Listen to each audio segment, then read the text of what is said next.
have you seen the Tucker Carlson Putin interview? I haven't seen the interview, but I've seen clips of it. It is.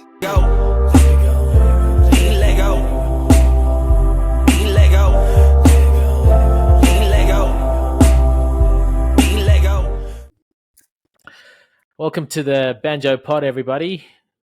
We are, for this week, a Taylor Swift podcast because Hubert has decided that Taylor Swift is his favorite artist. Hubert, have you caught Taylor Swift hysteria? But I didn't know she's in Australia until like yesterday. Well, she's coming to Australia, right?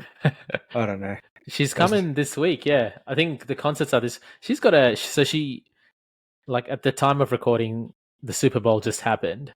She played in Japan yesterday, flew to the Super Bowl, and now she's coming to Australia. She flew in to see her boyfriend play, didn't she?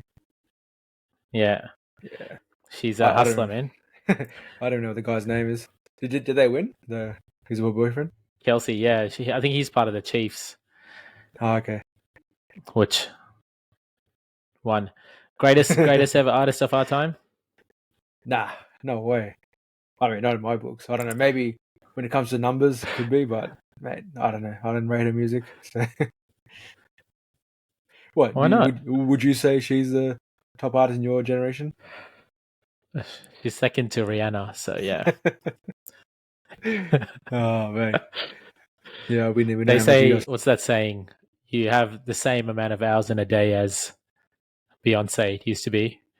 It should be now. You have the same amount of hours in a day as Taylor Swift, and she's flying from city to city doing things, doing tours. So good motivation for us in our lives. Yeah. Well, it's good if you got a voice like hers. My voice is useless. So. Hubert. Yes. Big news, Hubert. Your favorite Hamilton has departed, or will depart at the end of the season. Yeah, huge news. He sold out his soul for Ferrari. Well, how do you feel? Firstly, tell me how you feel when you saw the news. Yeah, disappointed. I mean, I think growing up, I was sort of a anti-Ferrari sort of guy. So to hear one of my favorite drivers going to Ferrari was a bit disappointing. But I think it's something that he's always talked about. You know, he wanted to at least spend some time at Ferrari, and I thought his time was up. You know, I thought he missed his opportunity, but somehow has managed to scrape it in towards the end of his career. And actually, I'm actually okay with it now. Like that hate for Ferrari I used to have is sort of gone now. But I think now it's probably shifted towards Red Bull. So, So I think it's a good move. I'm actually, to be honest, I think F1 was sort of getting a bit boring with the Max Verstappen smashing, all the races and everything. So I thought this sort of added a lot of excitement to the F1 again, and something to look forward to for 2026. So yeah, when's he at 25? Sorry, yeah. So yeah, I didn't realize. So he'll be 40 when he drives for Ferrari. Yeah. In 25. Oldest drivers, I'm looking on Wikipedia. They're all like 50 plus and all in the 50s, 1950s. Yeah, that was like a long time ago. But even like look at today's standard, like Alonso's still there. I don't know how old he is now, but he's still driving just as good as he was back when he was younger. So 42, it says. Yeah, and I think with these modern cars, it's not as hard to drive as the older cars. So they're really young, really old. I think they're still, if you got the talent, the cars physically is not as demanding, so you can do it. Yeah. Do you think so? Two things. Yeah.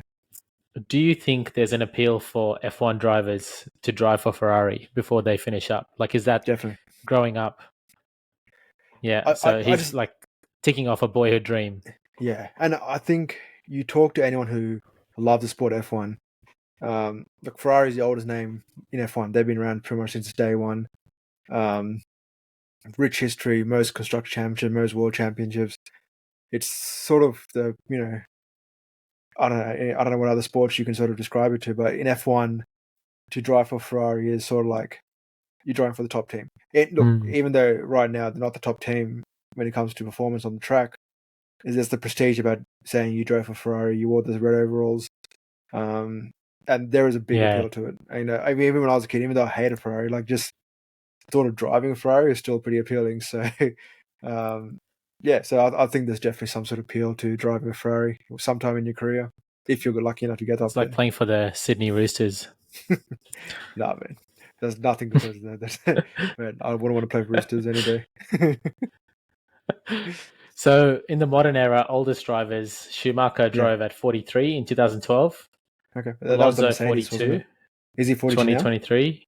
Yeah. Oh, 23. But He's oh 42 yeah, that's now. right. Okay, yeah, yeah. Kimi Raikkonen, 21, was Mm. 42. And I think that's it. Yeah, and I think So Vettel would have been 43 is close. the age to beat. Was Vettel up there as well? But how else? Surely he's not 40. It was sort of. I think because How he old is drove. he? He is Um, 36. was he on 36 when he retired? Yeah. Oh damn. Okay. Okay, that's Who? interesting. Sebastian Vettel? Yeah. Yeah, he's 36. Okay. Okay. So I think he retired too early.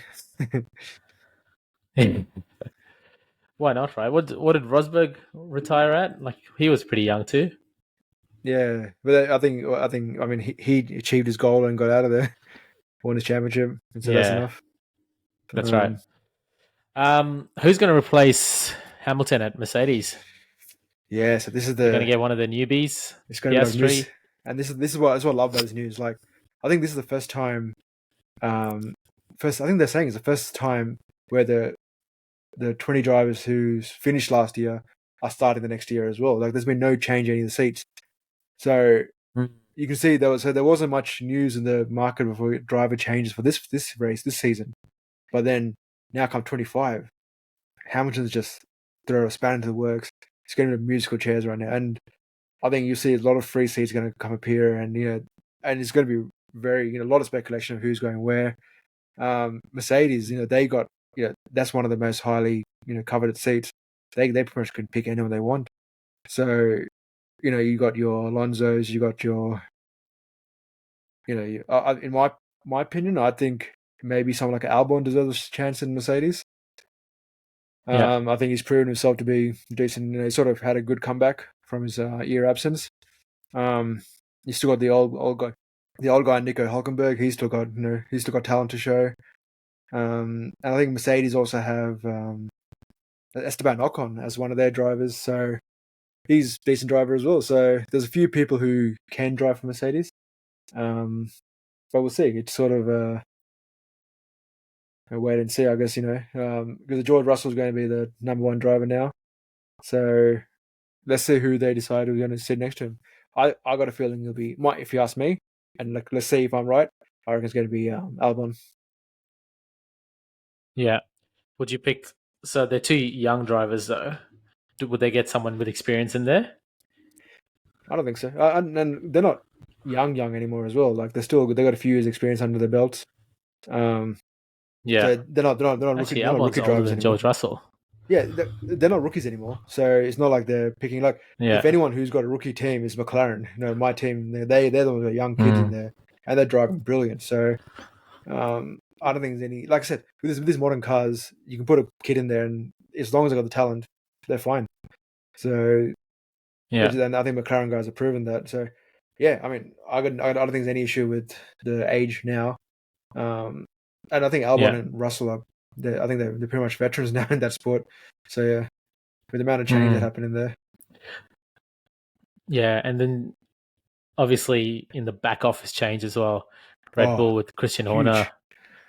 all that Oh man, stuff that's about trying to push him out and the allegations with, well, I don't know I, if they're allegations or if they're honestly, confirmed. I just don't get it. Like, this is one of the most successful team principles I think in the history of Mm. F1. And this is Yeah. the guy you want. And look, they just had the most successful year in 2023. That car was amazing. Mm. The team did so well. Why would you make any changes? Like, unless this is a serious allegation, which, look, I don't know much about it. I don't know the details, but to push this guy out, it has to be something very serious, or there's a huge power play in the background, which, they're just not happy with Horner there. But it's a surprising, you think of a business, if you're going so well, why would you make a change like that? So Mm. I don't know. It's so And it's surprising. also like who jumps in and replaces him? And That's the thing. the other thing I don't is know. the team that he goes to will be just as powerful. Yeah, and look, I think with Horner, he came to this team when they won nothing. You know, there was such a small team.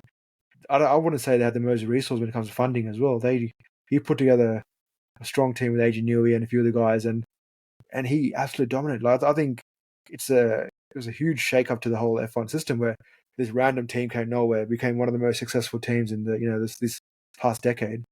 Yeah, I don't know. Look, personally, I don't like Horner because he was so good, and he wasn't in my team. But you got to give credit where it's due. He smashed it. He was so good. And I mean, there's obviously the whole conversation about Helmut Marko, what he does, Adrian Newey as well. There's lots of things happening in Red Bull for, one of the premier teams, or I don't know if it's just noise that's trying to destabilize them. But do you think Adrian Newey stays? Does he go become what See, do they call car designers, whatever their role is? the engineers, yeah. Well, I Engineers, guess the that's the biggest one. change happened in Red Bull was the death of the owner. What's his name? Is it Dietrich Metro? Or how do you know how to Dietrich, say?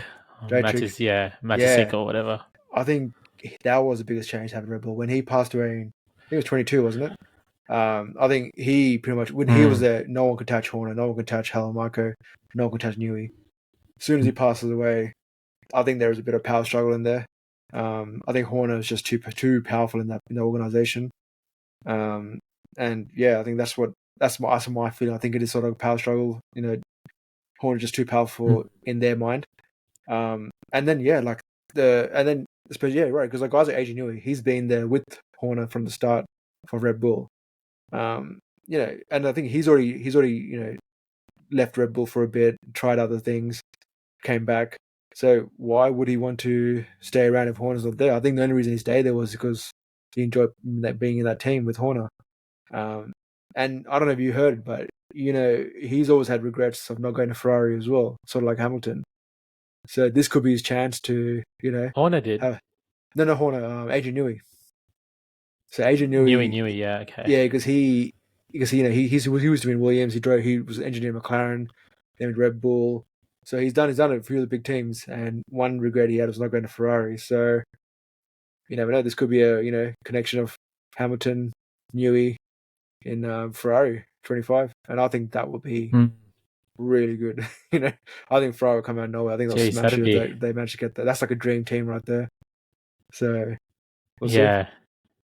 I mean, wouldn't you'd pour every cent you could into that combination, wouldn't you? If I was Ferrari, if you had a chance to get Newey, grab him. He's probably the greatest engineer I've seen in my generation. So why wouldn't you? The guy is so good. And but I think even on top of that, there was talk that the number 2 at Red Bull, the aerodynamics guy, he's also on the look. I think Ferrari's trying to get him as well. So if they can get Newey and the number 2, mate, that's game over. I think Ferrari's going to, and Ferrari's already on the right track as well. So all they need is that final bit of push, and this is what they need. So if they can grab these 2 guys, game over. I think Ferrari's going to kill it. So yeah. Probably be the end of Red Bull as well. What do you think about all these sponsor names on these cars? Is that how it's going to show now when they show the qualifying? Yeah, like stake.com, it's Visa. And you don't know which car is which. I'm a bit of a purist. I like the old, classic names. Yeah, I think it's horrible. Like, look, sponsors are needed. It's a necessary evil in the sports. You need the money to come in to keep the sport running, but I think they've got to put a limit on some of these names. Like Stake F1 just sounds weird. What's the other one? Visa Cash Grab app or something for the old Toro Rosso. That it's just, I don't know. Just the classic name's so good. Like you just got your McLaren, your Ferrari, Saubers, Mercedes. You Williams. Like they're the classic names you want to keep saying, but then you start throwing sponsor names in there, and it's just like, yeah, I don't know. So but we'll see. I mean, at the end of the day, the racing is what matters, but it just sort of feels weird, to be able to say some of these weird names. Becomes very commercial. It's like the IPL as well in cricket. Like that's every right. shot is some sponsor. Every break is a sponsor. So it sort of almost gets takes to the away. point. It's like, it does take away from the sport, doesn't it? Yeah, So, But also, like, there's so many sponsors. Your impact as a sponsor loses. mm, Like that loses impact too, because there's like 50 sponsors in just an hour that get thrown up on the screen. It's like that's I true. don't remember those sponsors anymore because there's so many names being thrown at me. That's a good point actually, because I That's probably remember. something that needs to be. No, yeah, that's right. Because I remember when especially my team McLaren, when they had the shocker like about 5-6 years ago, where they had no sponsor on the car. They put the one sponsor on the car, and it's like it's just stood out. That's the only sponsor on the car. Mm. Now you go to McLaren, it's just covered. It's like hundreds of sponsors on the car. I don't know where to look, Whereas back in the day, it was like one sponsor. You knew who was sponsoring them. It stood out. If you follow Yeah. McLaren, you're like, oh, it's one sponsor. That's it. But now there's hundreds. I mean, which is Mm. look. I want McLaren to get my money and develop the car, so I'm not complaining. But it's just you're right. It loses impact. I don't know what sponsors are on the car anymore. It's just like you're overwhelmed with too many Mm. things. So, yeah. Yeah.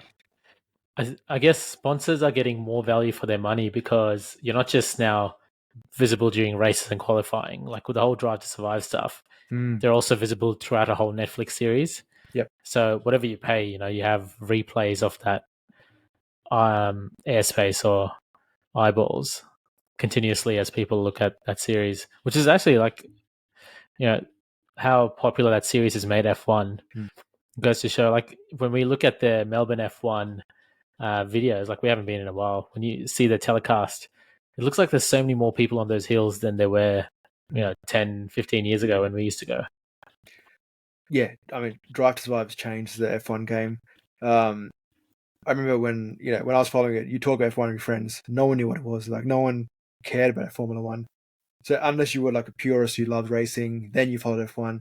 But nowadays, you talk to anyone. Like a lot of people just because they Drive Survive such a it brings F1 to the sort of non-racing people of the world. So they love it because they love the drama of the behind the scenes. You see what the driver's up to, the personal lives, and it doesn't go too much into actual racing. It's just sort of you're talking about the behind the scenes stuff, and people love that stuff, and it's just drawn a whole new crowd to F1, and it's been a success. Like I think if they wanted to grow the brand, they have done that really well to Drive to Survive, and you can see there's been many copies now. I only recently watched the new NASCAR version of it, and look, honestly, like I enjoy NASCAR, but I don't follow it too much.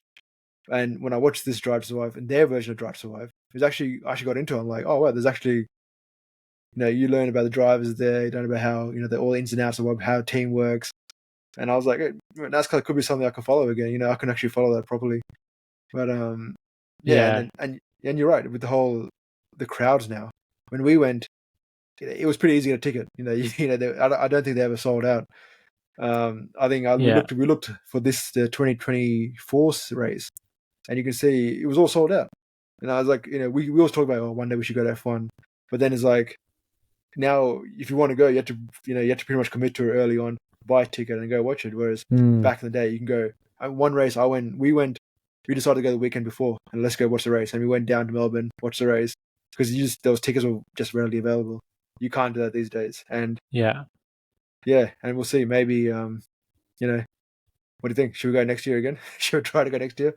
Maybe if we get a bit of money in our pockets, we can, if you're, yeah, well, we'll see. You never know. Like, they can have this with Albo's tax cuts coming up. Have a few more $1,000 in my pocket. Maybe we can go have a race and go watch the race in Melbourne, eh? yeah, it's right. What do you think? Actually, that's a great point. What do you think about the whole tax cuts? And some people benefit more than they would have, I guess, from the initial promise, and some people Hmm. now don't benefit as much that might have voted for him, expecting that. What do you think about the tax cuts? What do you think about broken promises? And yeah, Yeah. in general. So my high level opinion, I think this version, so stage 3 versus Albo's tax cuts. I think Albo's tax cuts, to give him credit, is actually a better cut. I think it benefits a lot more people. I think that's what we really should. We really want to. If you want to help people with the cost of living, you got to help people at the lower end of the market, and I think Albert's done that. However, when it comes to the politics side of it, he's broken a promise. He came to the election saying, "I'm not going to change stage 3 cuts," and he's coming down exactly that.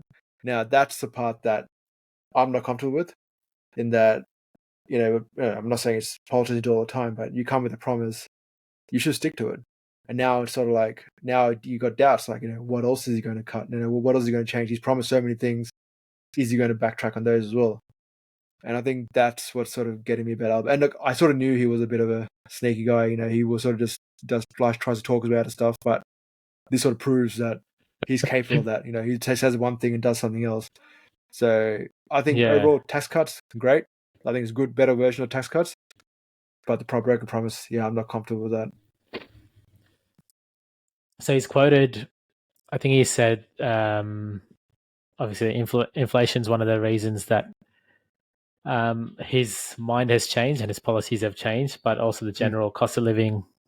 There's a lot of economic changes and things that have happened outside of the government's control that he's needed to react to, which is one of the reasons that he's had to change his promises. How, say you were in his shoes, what would you have done differently? Would you just stick to the same, even though it'll have future economic impacts? Do you think he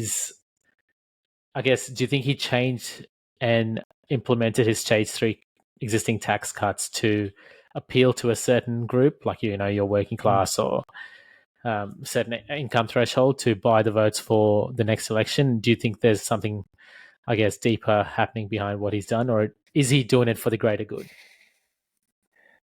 That's the thing. Like, I like to think if I was in his shoes, you do what's best for the country. I wouldn't. You do what's right for the country, even though it could cost you election next election. Has he done that? I don't know. Like, sort of. You're right. Look, the cost of living issues has affected the poorer side of the town, and these tax cuts do help. And I think he's done a good thing there. However, I'm just sort of, whether it's done for the greater good of the country, I don't know. He's sort of, I don't know. I just feel like he's going to bring a lot of stuff into the, I think he's going to change too many things. Like, the whole voice thing was like annoying and just a waste of time. So I don't know if that was the best thing for the country, waste of money. So I don't trust the guy, and that's sort of what I've got the feeling like. He's a bit of a sneaky guy. He's going to try a few things, which I think is going to be waste of money, waste of time. But yeah, I don't know. I think we spoke about this last time as well. Is the whole career politicians? Yeah, it's like, people listening might be thinking, oh, look at these guys, right-leaning guys talking about Albo and dissing Albo. But I think the problem that we have is career politicians on both sides. Yep. Is they know how to play the game, they know how to, I guess, sell the dream, but they don't have experience being part of the people. They don't have experience running businesses. They don't have experience being part of that working class. Yep. And so because of that, they lack the empathy with decisions they make. Yep. Agreed. And they don't realize sometimes the impact of their decisions. And they don't have people telling them about the impact of the decisions around them, because they're all career politicians. And so I think that's part of the problem is, him being a career politician. It's probably easier to break promises and easier to make changes at the last minute, because that's what every other career politician has done on both sides. Yep. I agree. And I think the best politicians I've seen were guys who had a bit of business background, who sort of, you're right, experienced the real world, dealing with issues of the economy and all that kind of stuff, actually dealing with the consequences of what's happening. And when it comes to making a decision, they have experienced it in the real world to know what the consequence will be. And I think with the career politicians, it's all talk. Like, they never actually experienced it. So you're right. I think I would trust someone who's lived through it more than a career politician. And I think we do see that I think some of the New South Wales premiers, in the previous New South Wales premiers, we've seen the good ones have been guys who sort of had a bit of business experience. So I think that's my personal views. I think that's how it should be. Yeah.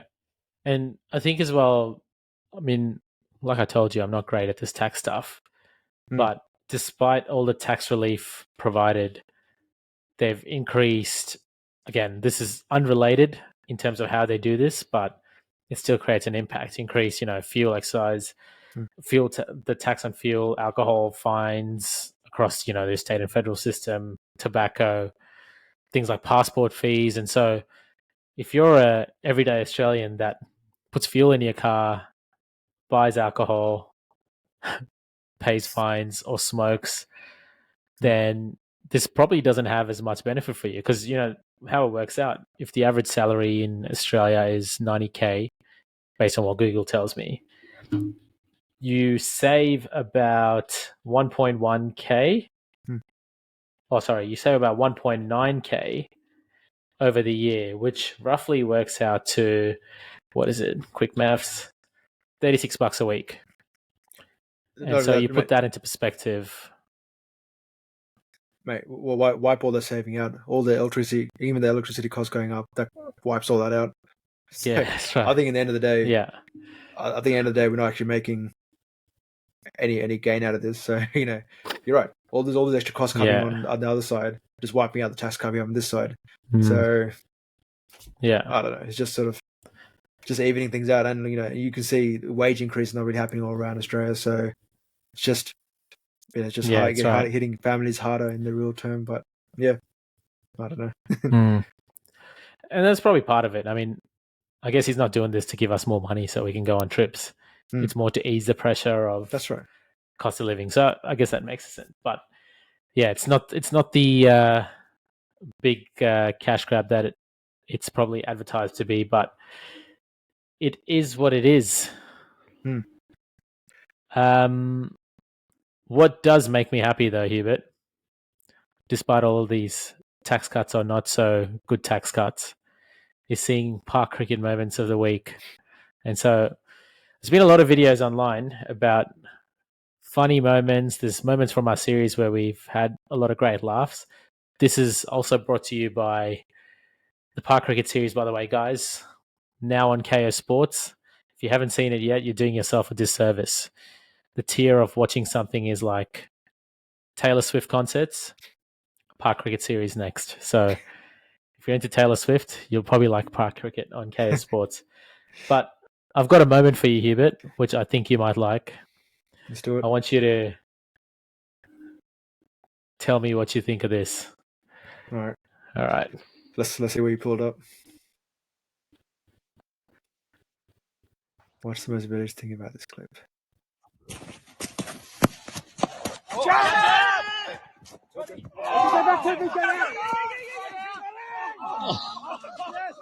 Oh, mate, that's a shocker. Oh, he didn't get out at the end as well. He's watching it again. No, that's he the didn't worst get bit out. of fielding I've ever seen. What is that pitch? Is that like a concrete pitch? Man, this pitch looks worse than what we used to play on. Yeah, let's point out the village stuff. So let me pause it here. Firstly, the stumps. It's like one of those trading stumps that fold back. Is that bale missing as well? Oh, is it? Yeah. Oh, so it's not even in the ground. No. Oh, actually, no. I think it's in the ground. Actually, it's someone's thigh pad. Yeah. You got someone's thigh pad behind the stumps, and one bale's missing. Someone's thigh pad. There's a bale missing.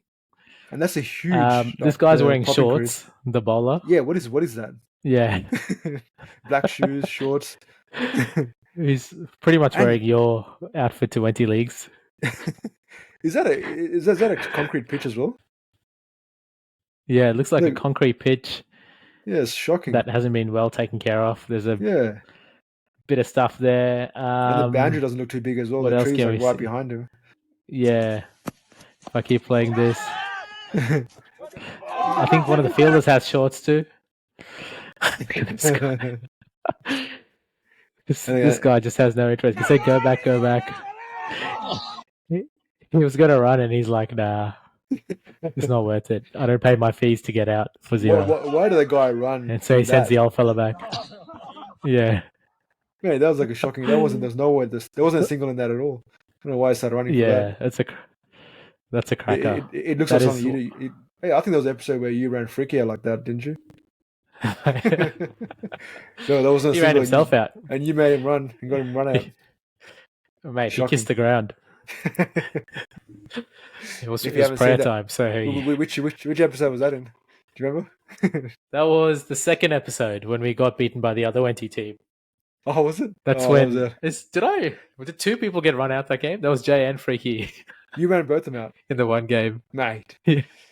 Well, they ran themselves out. Yeah, I'm sure if we asked them, they'll tell a different story. What's in the group chat this week, Hubert? The group chat this week. So, recently we got the West Indies touring Australia. So, two of the boys ended up going to watch West Indies versus Australia in was it one day T20? They went It to watch was the the one one day, day, wasn't it? The one day, yeah, in the SCG. Yeah. The funny thing was, I think both of them didn't know they were both going to be there until they got to the ground, and one was sitting in the box, one was sitting with the plebs, and then they end up seeing each other, taking photos of each other in the different seats. But in the end, I think they didn't even. I think it was Slack because who was it? Sarim was in the box. He didn't even invite Abishal to into the box area. Yeah. Shocking.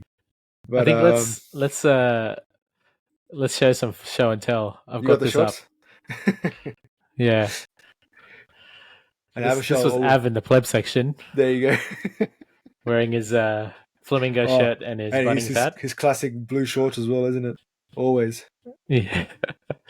And This is Sarum in the corporate box. Zero invite to Av.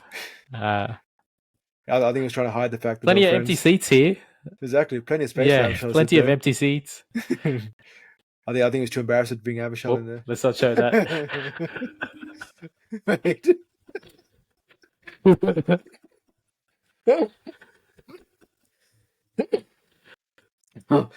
this freaking chat isn't safe. There you go. So that's the photo. This was Abishal taking a photo. With Sarim in the background. So this is a view Abishal had of Sarim in the background. So he's right there. Yeah, he's right behind him. Yeah, that's right. I think Abishal. I think Sarim was trying to avoid Abishal. So many empty seats there as well. The other guy was probably asking him, "Who's that?" What are you doing, Sarim? Invite the poor bloke up there, man. Yeah, bro. Look at he's sitting in the sun. He had to wear a Bunnings hat. He's getting a tan. You're sitting there under the shade. Oh, that's classic. Cool drink in your hand. It's unbelievable. That was good moments of what's in the group chat. Yeah, that was pretty funny, man. I enjoyed that. But hey, Sarim, next time I'm in the game, invite me to the box. He's been doing a few cool things actually. Wanderers games. Went to the Panthers launch. Yeah. So I think there's been a few things interesting in the chat. Yeah, he was at the Panthers launch. His firm off, sponsoring the Panthers. Yeah, been it's some nice things. People do some interesting things. It's good. Before we finish up here, Bit. Yep. Have you seen the Tucker Carlson Putin interview? I haven't seen the interview, but I've seen clips of it. It is interesting. I think. Hey, look, I mean, Putin's not the type of guy you trust everything he says, but he said a few interesting things, and I think it's worth the conversation. Maybe next time we can have a conversation about that. Yeah, unless it's a bit too. Yeah, actually, I tried to watch it. It was just so distracting because he's like speaking Russian and the translator's there at the same time. That's right. I tried to watch like the first 5 minutes. I'm like, this is too hard. I'm just going to read the transcript. Yeah, because there's a bit of pause because the translator's started reading what Tucker said. Yeah, so it's just like annoying. Yeah, I can imagine that being annoying. Yeah, but it's interesting, like thinking about the stuff that's happened in history as well around not just Russia, but other countries and other leaders that have done similar things. But look, just topic in general, for another day. But just in general, I'd say it's important. Yeah. The media covers both sides of the story. Yeah, I think that's in any situation, you really should be covering both sides and let the people decide what they believe is true or not. Because if it's one-sided, it's just you lose faith in what's been told to you. Yeah, and actually, now that you talk about it as well, not just the media, I think people need to understand context of why people react in certain ways or why leaders have to do certain things. 100%. And not every time a leader does something, it's right. Like what Putin has done in Ukraine. Yes, it's wrong. There's loss of human life. That's terrible. But I remember actually when it first happened, even in church, right? When there's like prayer time, someone was praying about Putin being an evil leader. And I was just like sitting back and I'm like, yes, what he's doing isn't right, but Hmm. why are we picking the good guys and the bad guys without like understanding context, without understanding history? And I didn't understand context and history, but I just know that for someone to do something so massive, there's obviously a reason why. And this is probably a terrible example, and I'll probably get cancelled for this. But when you study modern history and Hitler and why he did the things he did, it was terrible the things he did, but there was a lot of stuff that happened to Germany before that Hmm. that led to how he reacted. And that's the thing. We've gone from understanding and understanding why people do things and why leaders do things from both sides from a historic perspective to now the media controlling the narrative and writing history for the masses. So that's probably where the danger is. And yeah, I think No, it's no, good to understand. I think to your point, the question we're lacking is people asking why. People just want to assume answers instead of asking the question, why are you doing this? Why, And I think even come back to our park cricket stuff. I remember one of the episodes where Jay questioned my leadership. I think that's what it's about. Like you got to ask the question, like, why did I do that way? Instead of assuming, hey, look, I knew what I was doing is not going to please everyone, but there's a reason why I did it, right? So my aim is always try to win make sure everyone's enjoying the game and we make wins at the end of the day. But people not agree the way I do it, and that's the way you talk about all different issues. So yeah. So what you're saying is you're like Putin. Yeah, man. I rule that cricket team. Well, Hubert, Hey, thank you for putting in the shift and jumping on the podcast. no worries. Hubert, there was something you said you wanted to tell everyone. Yes, if you enjoyed this video, please make sure you like, and if you want to enjoy more of our content, subscribe, and join us again. We'll make these videos more entertaining. Leave your comments and feedback down in the comments, and we'll improve and get better at this. Hope you guys enjoyed it.